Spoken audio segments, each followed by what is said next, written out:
Bonjour à tous et bienvenue sur le podcast des établissements médico-sociaux, le podcast qui met en lumière le travail formidable réalisé par les acteurs du secteur. Je m'appelle Arnaud Chevalier et après avoir été directeur d'EHPAD pendant 8 ans, j'aide les établissements de santé à adopter les meilleures innovations pour simplifier et améliorer leur quotidien. J'ai créé ce podcast pour partager les belles expériences portées par des gens passionnés. Avant de commencer, si vous appréciez ce podcast, vous pouvez vous abonner pour ne rater aucun épisode et encore mieux, mettre une note 5 étoiles sur Apple Podcast et le partager à vos collègues. Sur ce, bon épisode. Bonjour à toutes et à tous.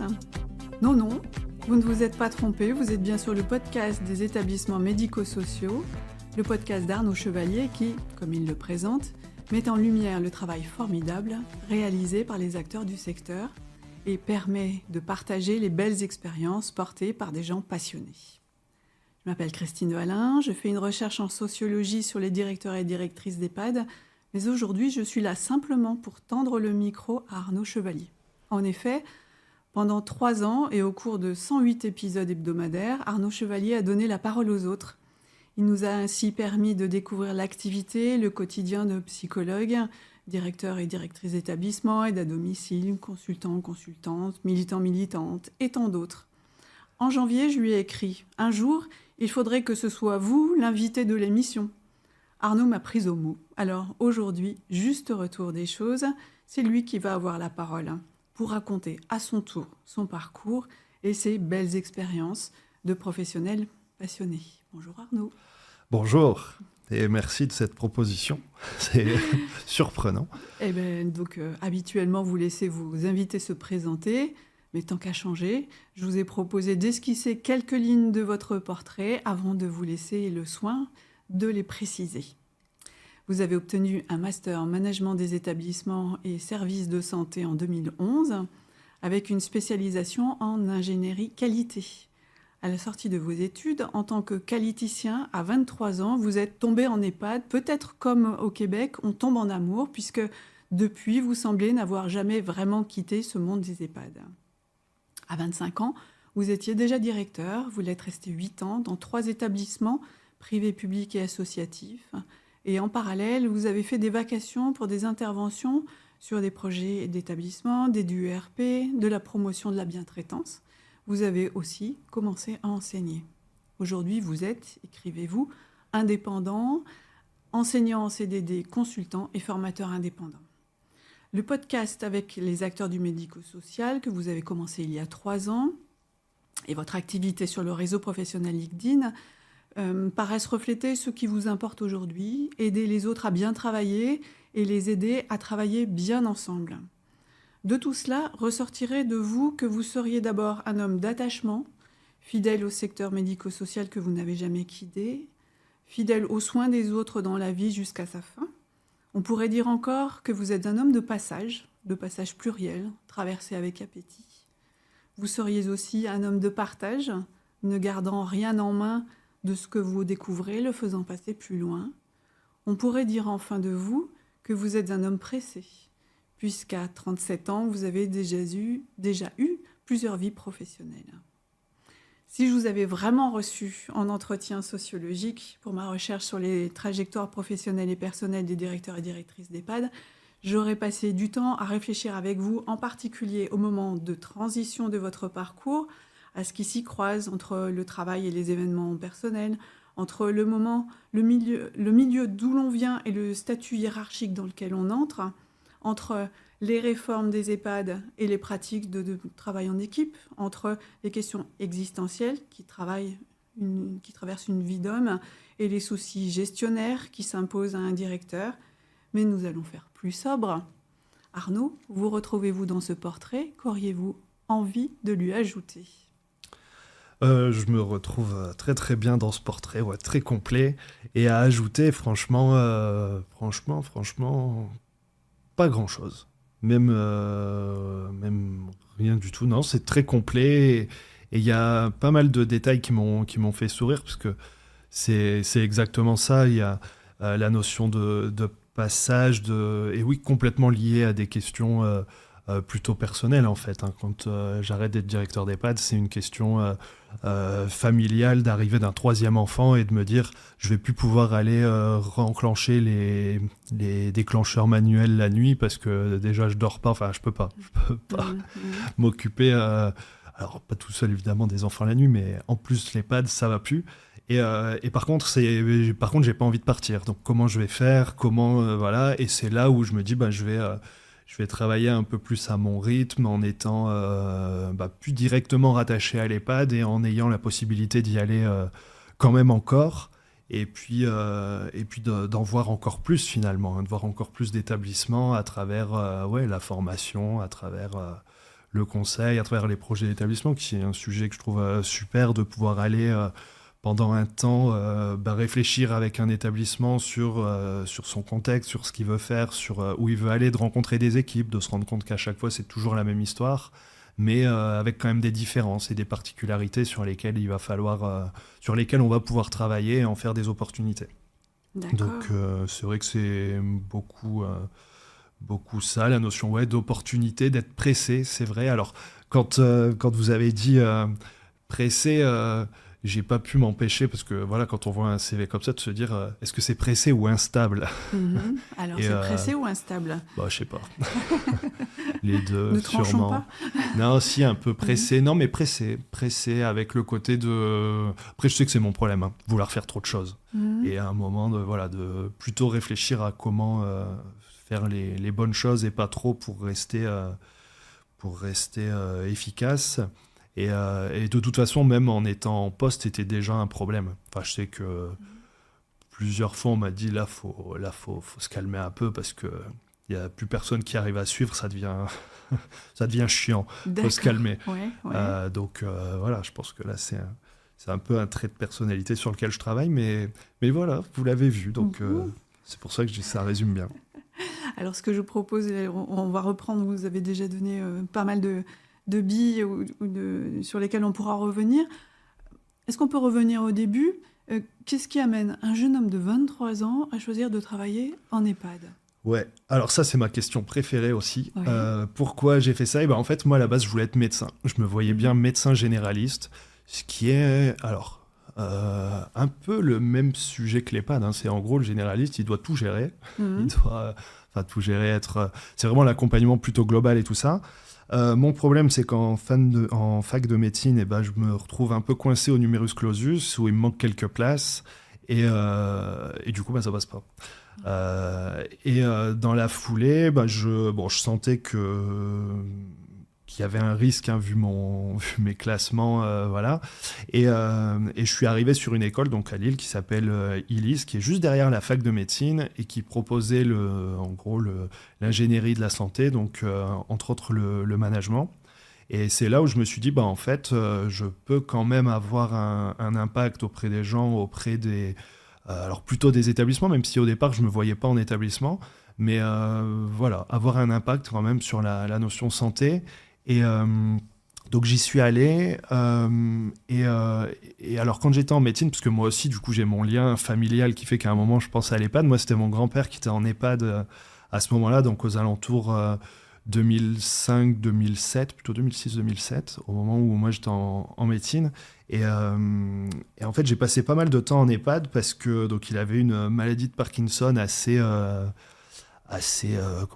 lourde, assez violente, donc vraiment sur le plan physique c'était compliqué, mais pas du tout cognitivement, donc vraiment le sens de la maladie Parkinson qui emprisonne l'esprit dans un corps, et du coup ça veut dire aussi troubles de déglutition et tout ça, et du coup il lui fallait beaucoup de temps pour manger, et c'était un EHPAD qui franchement qui était bien, avec une équipe sympa et tout ça. Mais déjà à l'époque, je pense qu'on était au début des premières conventions tripartites, donc il devait être assez sous-staffé par rapport au public accueilli. Et en fait, on se rendait bien compte qu'ils n'avaient pas la possibilité de prendre suffisamment de temps pour aider à manger. Et du coup, on avait fait un relais en famille, en fait, où on faisait en sorte qu'il y ait toujours quelqu'un à chaque repas, ce qui permettait à l'équipe de pas avoir à se dépêcher pour lui. Moi, mon tour, c'était le samedi midi, donc en revenant de la fac le vendredi soir. Moi, c'était le samedi midi. Du coup, j'étais en EHPAD le midi, en général, pendant 2 heures, avec assis à table, et en fait, je sentais une dynamique sympa. Des équipes, des résidents, et du coup, moi, j'ai tout de suite vu l'EHPAD comme un endroit, en fait, plutôt cool, en fait, hein, où il y a de la vie, où il se passe des trucs, où il y a du monde et où on discute. Donc voilà, ça s'est fait comme ça, et du coup, je me suis orienté après, hein, donc quasiment 2 ans plus tard, quand j'ai vu qu'en fait, j'avais la possibilité de passer d'aller travailler en EHPAD du côté management, je me suis dit, en fait, pourquoi pas, et j'ai fait mes stages, et voilà, à partir de mars 2010, j'étais en EHPAD. D'accord.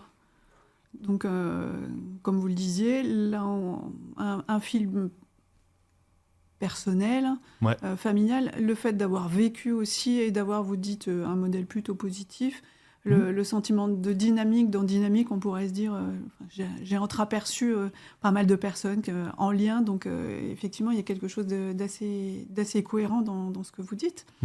En tant que... Alors, devenir directeur tout de suite, en plus, hein, et à 23 ans, est-ce qu'on choisit de devenir directeur pour faire...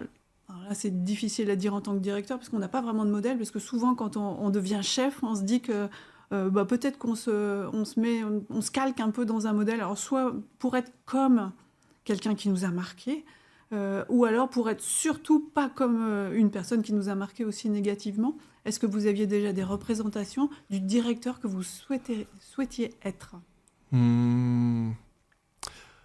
Je sais pas. Je sais pas. C'est vrai qu'à l'époque, c'était quand même pas mal de...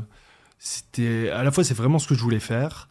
Je voulais le faire parce que j'avais fait quelques stages à l'hôpital, et je me suis vraiment dit que mon truc, ce serait plutôt le médico-social, parce qu'à l'hôpital, je voyais à quel point, sur un poste de responsable qualité, il y avait peu d'impact, en fait, ou en tout cas à court terme. C'est le côté pressé, je pense. Et de se dire qu'en fait, si je dois aller convaincre tous les médecins pour qu'on change d'une ligne au protocole, ça va prendre 1 an, et en gros, ça va me saouler. Alors que si je suis en EHPAD, il y a moins de monde, le directeur, finalement, il peut décider un peu plus.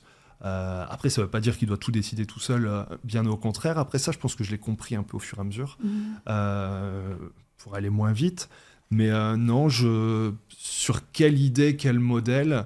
Je pense que moi, ce qui m'a vraiment marqué à travers les stages, mais ça rejoint ce qu'on a pu se dire sur l'épisode précédent, et ce qui était vraiment important, c'est la notion du collectif et du travailler ensemble. De surtout pas être isolé, d'être proche des gens.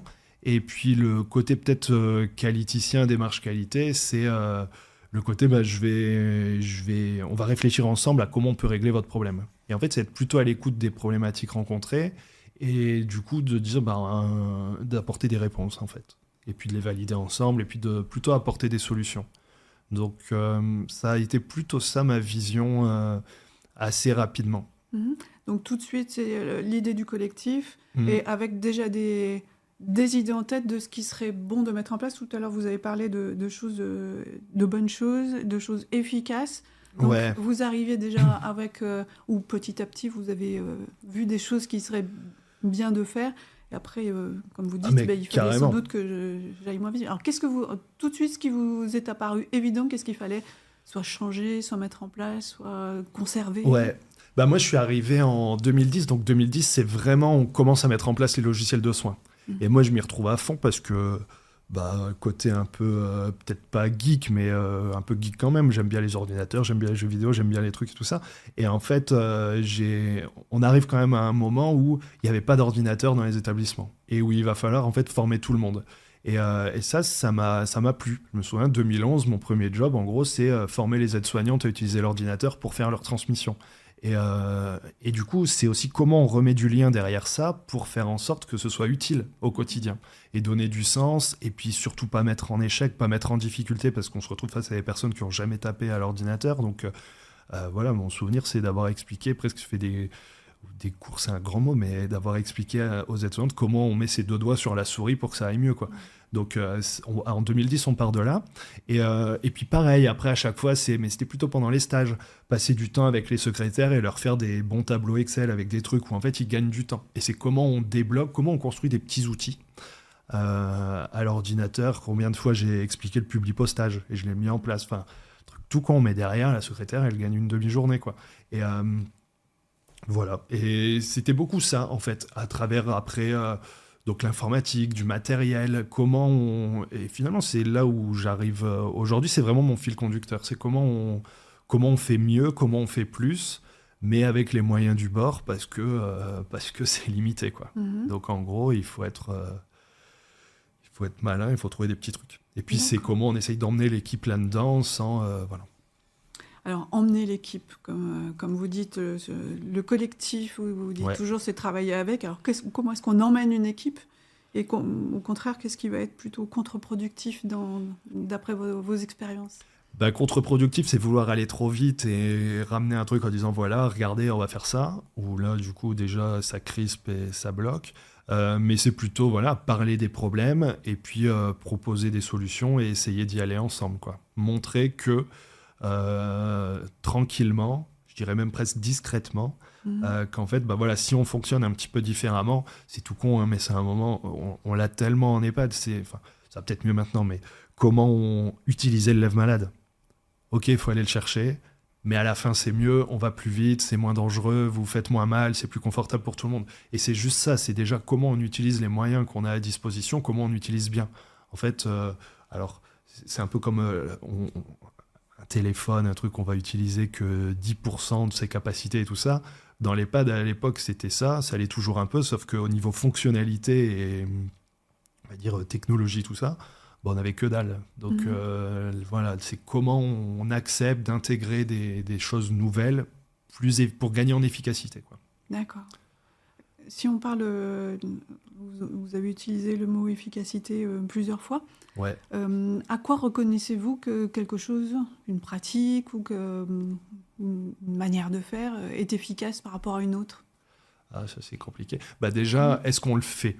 Parce que quand c'est pas efficace, les gens ils lâchent en fait, ils vont lâcher l'affaire. Donc déjà, est-ce que les choses sont faites, sont utilisées ? Souvent, quand c'est pas fait, c'est qu'il y a un problème aussi d'organisation, donc ou ou que c'est pas simple, ou que c'est pas intuitif, ou que juste c'est compliqué, donc les gens vont pas s'y mettre.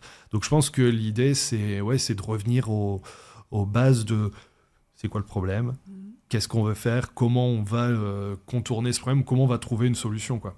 Est-ce qu'il y a vraiment besoin d'une solution ? Parfois, c'est ça aussi le sujet.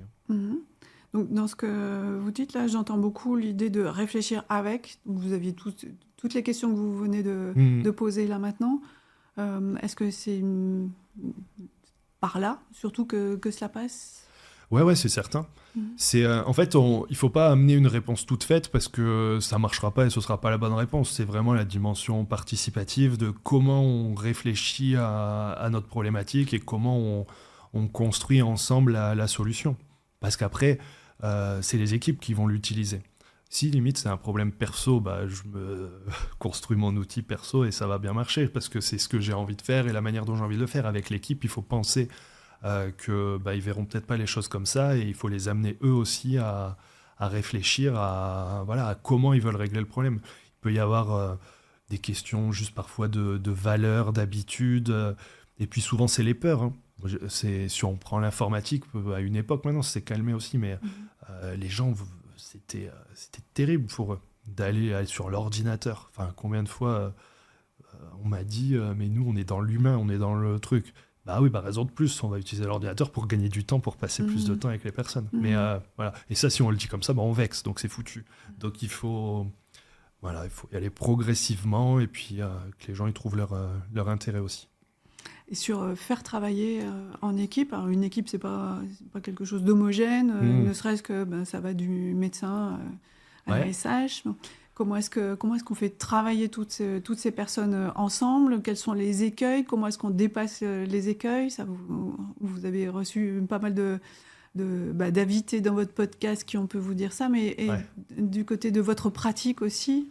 Alors moi, dans ma pratique, je pense, je suis sûr de ne pas avoir été bon là-dedans.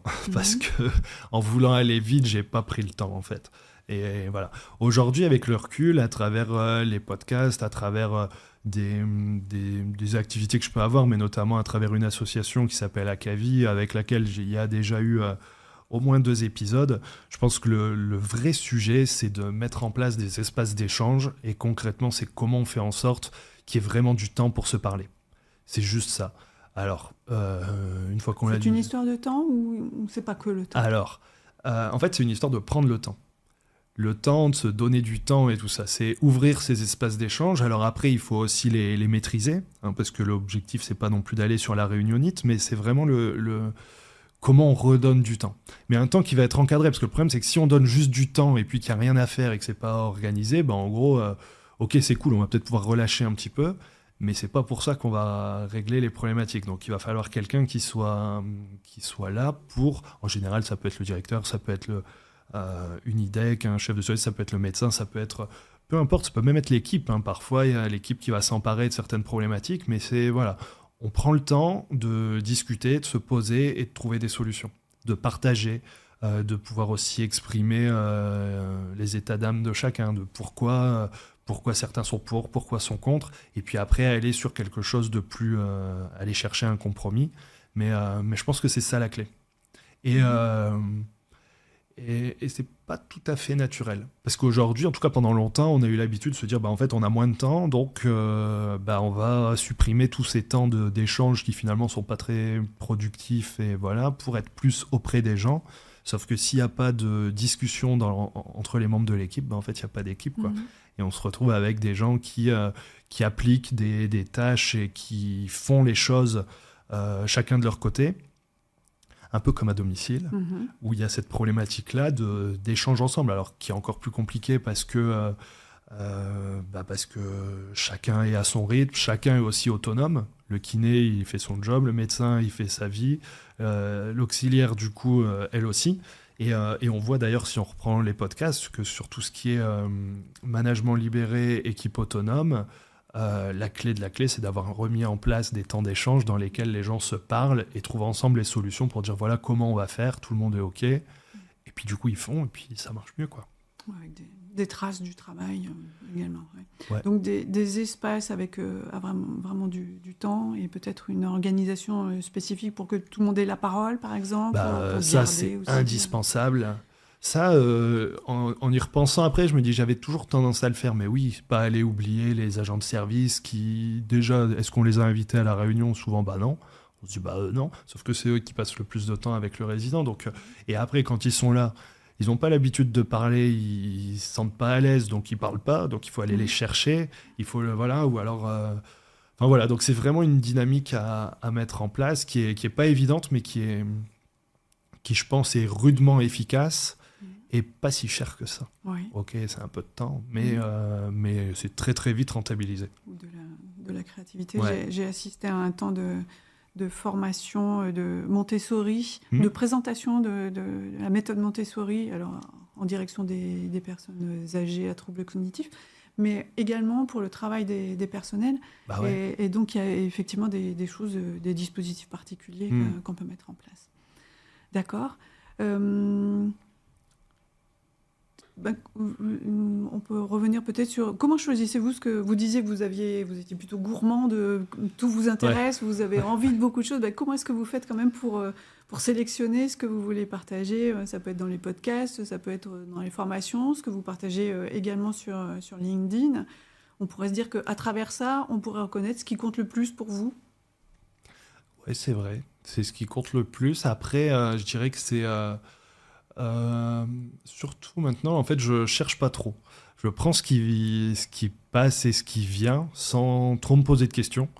Les podcasts, vous l'avez vu, c'est très peu préparé, en tout cas de mon côté, en me disant ok, il y a un sujet qui m'intéresse, on y va, on fait, et puis c'est bien. Les formations, c'est vrai que c'est plusieurs choses qui sont passées. Alors après, là, mon problème aussi, c'est vraiment la question du temps et de pouvoir bien faire les choses. Et pour ça, du coup, il ne faut pas trop charger. Mais ouais, non, je prends ce qui m'intéresse, ce que j'aime bien. Et c'est vrai que ça tourne autour de l'innovation et cette dimension management, comment ensemble on arrive à trouver des solutions. Et sur l'enseignement, puisque vous assurez aussi ouais. Alors, quel enseignant êtes-vous? Qu'est-ce qui va faire? Qu'est-ce que vous cherchez à faire passer peut-être de vos expériences, notamment de directeur d'EHPAD? Ouais. Alors là, il faut que je fasse gaffe parce que je sais qu'ils écoutent. D'accord.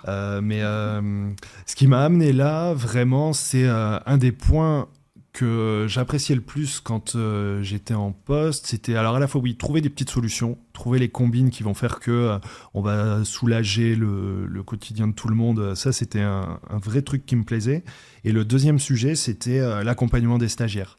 Avoir des stagiaires, voilà, peu importe en fait s'ils débutent, s'ils finissent, mais c'est accompagner les stagiaires à comprendre les choses et à lire entre les lignes. Moi, c'est ça je pense que c'est ça le sujet. Ce que j'aime bien, c'est se dire qu'on peut avoir une perception, on peut avoir une vision des choses, mais souvent elle est un peu fausse. Et du coup, ce qui est important, c'est vraiment d'aller décrypter et de regarder un petit peu, on va dire, à l'intérieur de la machine pour essayer de comprendre les rouages. Et voilà, un exemple, c'est un salarié qui va avoir un discours, par exemple, qui se plaint de quelque chose. C'est essayer de comprendre pourquoi il se plaint vraiment. C'est quoi son vrai problème ? Que s'il me dit que machin, qu'il y a ça qui va pas et tout ça, ou en fait c'est essayer de comprendre est-ce que c'est vraiment ça ou est-ce qu'il y a autre chose derrière ? Qu'est-ce qui fait que là il exprime un mal-être ? Parce que il peut pas tout dire, il peut pas me dire les choses telles qu'il les pense parce qu'il se dit qu'il peut pas et du coup quel message il veut me faire passer ? Qu'est-ce qu'on comprend ? Avec les familles, ce qui est intéressant, c'est que la réponse on la connaît toujours, c'est la culpabilité. Ils nous disent qu'il y a ça qui va pas, il y a ça qui est pas propre, il y a ça qui va pas, mais en fait ok, ça y a un problème, mais le fond du problème, c'est la culpabilité. C'est ça qui fait qu'on va pouvoir faire en sorte que ça marche mieux au niveau de l'accompagnement.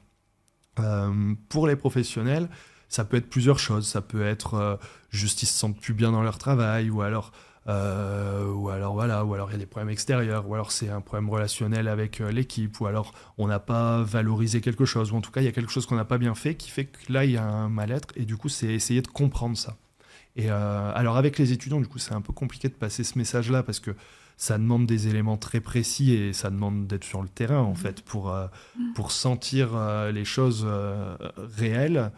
Mais ouais, l'idée c'est de les ouvrir et de les préparer à ces questions-là, à toutes les questions qui sont compliquées, auxquelles on a peu de réponses, mais on en a discuté dans l'épisode précédent. C'est la fin et les moyens. Qu'est-ce qu'il faut vraiment faire, quoi ? Qu'est-ce qui est vraiment important ?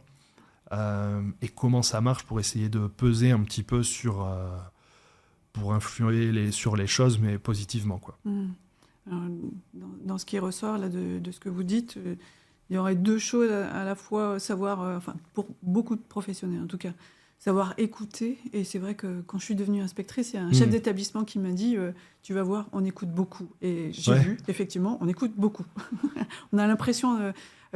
sans doute comme pour les directeurs et directrices, on est, comme on dit, dans l'opérationnel, comme c'est souvent dit, dans le chaudron, parfois la lessiveuse tout le temps. Et pourtant, il y a deux choses, c'est à la fois réfléchir, on en a parlé beaucoup, et puis écouter pour chercher, comme vous le disiez, le problème derrière le problème. Il y a celui qui est annoncé, puis il y a l'autre, le vrai sur lequel on pourra faire quelque chose. D'accord ? Est-ce que vous arrivez à savoir, vous avez commencé à donner des pistes, ce qui fait que vous êtes passé d'une expérience à une autre, ou d'un EHPAD à un autre aussi, peut-être on peut en reparler. Est-ce qu'on passe parce qu'il y a un poste nouveau qui s'ouvre, ou c'est parce que vous aviez envie de connaître un autre fonctionnement, parce qu'il y a des fonctionnements qui sont quand même assez différents entre le public, le privé à but lucratif, le privé associatif. Ouais, en fait, c'est plutôt... Alors, j'en ai pas fait tant que ça, finalement, parce que... Mais le parcours, non, c'est plutôt par rapport à des choix de vie, en fait. On a parlé de l'attachement au tout début, et c'est vrai qu'à chaque fois, partir, c'était très dur. Et c'est très, très dur de partir. Il faut le dire à tout le monde, ça se prépare beaucoup. Et il faut pas se dire juste, allez, je vais m'en aller, puis ça va aller, c'est fini. Il faut vraiment bien gérer, bien clôturer les dossiers, parce qu'après, alors, comment est-ce qu'on clôture bien ? Comment est-ce qu'on gère bien son départ ? Il faut vraiment l'accepter et préparer la suite, en fait. Mettre en place, faire en sorte que tout soit prêt pour qu'il puisse y avoir une transition. Parce que celui qui arrive après, forcément, il repart un peu à zéro. Donc, il faut qu'il ait des points spécifiques sur lesquels s'appuyer. Donc, après, ça dépend. Est-ce qu'il y a bien eu une transition ? Parce que s'il n'y a pas de transition, c'est encore plus compliqué. Après, est-ce qu'on veut qu'il y ait une transition, une continuité, ou est-ce qu'on veut une rupture ? Ça dépend aussi des établissements. Mais moi, pour mon cas, c'était à chaque fois plutôt À un moment, j'étais loin de chez moi, donc j'avais quand même pour objectif de revenir. Et quand j'ai eu l'opportunité de revenir sur l'île, ça fait partie de ma priorité, même si ça se passe super bien dans l'établissement et que c'est dur aussi de le quitter parce que ça se passe très bien. Puis après, c'est plus long, mais je sens que j'arrive sur une fin de cycle, que beaucoup de choses ont pu être mises en place, que j'ai pu apporter beaucoup. Et je me dis maintenant, est-ce que je vais pouvoir apporter encore beaucoup ou juste, voilà. Et puis, le fait d'avoir à un moment... Voilà, le déclencheur troisième enfant, je me dis là, ça va être compliqué. Il faut que peut-être j'aille sur un métier où il n'y a plus de risque de m'appeler la nuit. Voilà, c'est ça qui a fait que. D'accord. Peut-être une dernière Ouais. question. Je l'adresse à celui que j'ai appelé l'homme pressé, alors. Ouais. L'homme aux vies plurielles. Qu'est-ce qui vous fait courir si vite et qu'est-ce qui continue de vous faire courir ? Ou peut-être vous faire marcher un peu plus lentement ? Ouais, je sais pas. Je pense qu'il y a un problème, ou peut-être pas un problème, mais qu'il y a un truc psychologique derrière tout ça. Non, c'est là, la période Covid et tout ça, quand on est sur la formation, quand on lance des trucs et tout, c'est très compliqué. Après, je pense que c'est le côté où où en fait ça m'amuse. Il y a beaucoup de... Il y a ça, il y a le côté défi, le côté challenge et le côté rencontre aussi. Et puis là, vraiment, je sais pas finalement d'où ça me vient, mais c'est le côté vraiment essayer d'améliorer le quotidien, essayer de fluidifier les rouages. Et de se dire, voilà, si on essaye telle ou telle modalité, si on essaye tel ou tel nouvel outil, on devrait pouvoir faire un peu mieux, simplifier le quotidien des équipes qui font quand même un job super dur, mais malgré tout un travail extraordinaire. Et du coup, moi, ma vision, ça a toujours été ça, c'est de se dire comment je peux leur faciliter un petit peu la vie. Voilà. Et ça, je trouve ça intéressant. D'accord. Et puis passer du temps avec les résidents, ça m'amuse aussi beaucoup.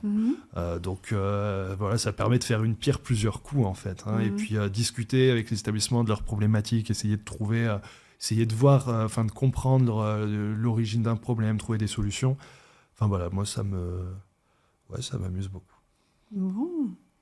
Je vous remercie beaucoup pour cet échange qui aura permis à ceux qui vous écouter les autres, de mieux vous connaître. Ouais. Et cette fois-ci, je vous rends le micro.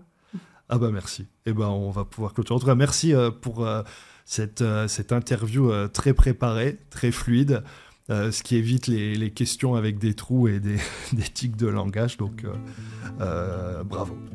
Merci d'avoir écouté l'épisode jusqu'au bout. J'espère que le sujet vous a plu et qu'il vous inspirera. Pour m'aider à faire connaître le podcast, abonnez-vous sur votre plateforme d'écoute préférée ou notez-le et partagez-le sur vos réseaux sociaux. N'hésitez pas à me contacter sur LinkedIn pour toute remarque ou proposition de sujet. Bonne journée et à bientôt sur le podcast des établissements médico-sociaux.